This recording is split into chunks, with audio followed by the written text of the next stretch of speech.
আসলে এই কথা শুনে কিন্তু তুমি হঠাৎ করে থেমে গেছো যে ওয়াইটি স্টুডিও তো আমি বারবার ইউজ করতেছি, তো এটাতে কি কোনো সমস্যা হবে? না, একদমই না। ওয়াইটি স্টুডিও ইউজ করলে কোনো ধরনের কোনো সমস্যা হয় না, চ্যানেলেও কোনো সমস্যা হয় না।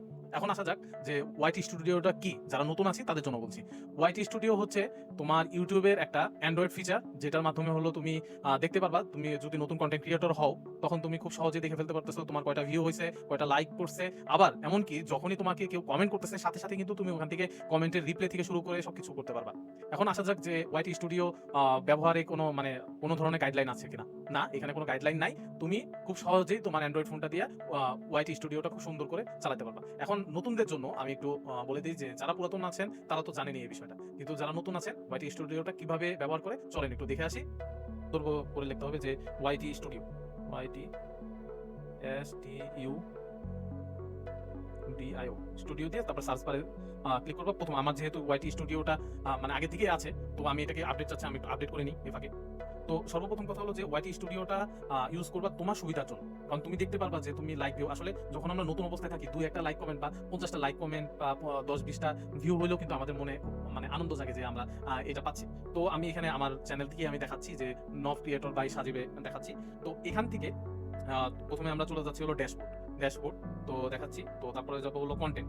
আমার কয়টা কনটেন্ট আপলোড করছি, এই যে তোমরা দেখতে পাচ্ছ যে একদম অল্প নতুন চ্যানেল যেহেতু মানে লং ভিডিওর ক্ষেত্রে ৪টা ২টা লাইক, তারপরে হলো ২২টা ভিউ, ৩টা লাইক করছে। তারপরে হলো বিশেষ করে শর্টের ক্ষেত্রে দেখো যে ৫৮টা, ৯৩টা, ৬৩টা, ৩৩টা, ১৭৭টা, ৬১৩টা আমার হাইয়েস্ট ভিউ। মানে আমার তো মাত্র খুলছি মানে ইউটিউব খুলছি মাত্র অল্প কিছুদিন হয়েছে। তো ৩০০-২০০ মানে অলরেডি আসা শুরু করছে।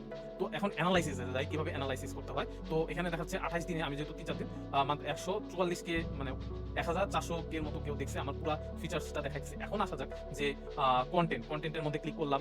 তো ক্লিক করার পর যে দেখতে পাচ্ছি যে আমার কয়টা টপ শর্টের মধ্যে এখানে দেখাচ্ছে। দেখতে পাচ্ছ খুব সহজে তুমি দেখতে পারবা। এখন ঘটনা হলো যে কে কোন ডিভাইস দিয়ে দেখতেছে। হ্যাঁ? ইউটিউব সার্চে আছে হলো ৯৮% হলো ইউটিউব সার্চ দিয়ে আসছে। তারপরে চ্যানেল পেজেস থেকে দেখছে হলো ৪ জন এবং ব্রাউজ ফিচার্স থেকে দেখছে মাত্র ৩ জন। তো ঘটনা হলো এভাবেই হলো দেখবে। আবার অডিয়েন্স মানে কোন ধরনের অডিয়েন্স আমার আছে, তাদের বয়স কত, কোন ধরনের অডিয়েন্সরা আমাকে দেখছে, ফলো করছে। তো এই সকল খুঁটিনাটি নাটি বিষয়গুলা যেগুলো আছে, বাংলাদেশ থেকে কে দেখছে বা মানে অন্যান্য যে সাবটাইটেল আছে মানে কত পার্সেন্ট কি দেখছে, সবকিছু কিন্তু বিষয় আসয়গুলা তোমার এখানে ওয়াইটি স্টুডিওতে তুমি খুব সহজভাবে এনালাইসিস করে বের করতে পারবা। তোমার মনে করো যে আমার ৩ জন মাত্র সাবস্ক্রাইব আছে, তারপরে ইউনিক ভিউ হইছে ৩৩৬ জন। তো এভাবেই মোটামুটি ওয়াইটি স্টুডিও দিয়ে খুব সহজেই তোমার মানে যে ভিডিও অ্যানালাইসিসটা তুমি কিন্তু প্রথম অবস্থায় বের করে নিতে পারো। তো ধন্যবাদ। এরকম আরো কিছু চ্যানেলে আরো কিছু আপডেট পেতে হলে অবশ্যই আমার চ্যানেলটাকে লাইক, কমেন্ট, শেয়ার করবা। আর তোমাদের ভালোবাসাতেই আমার চ্যানেলটা গ্রো করবে।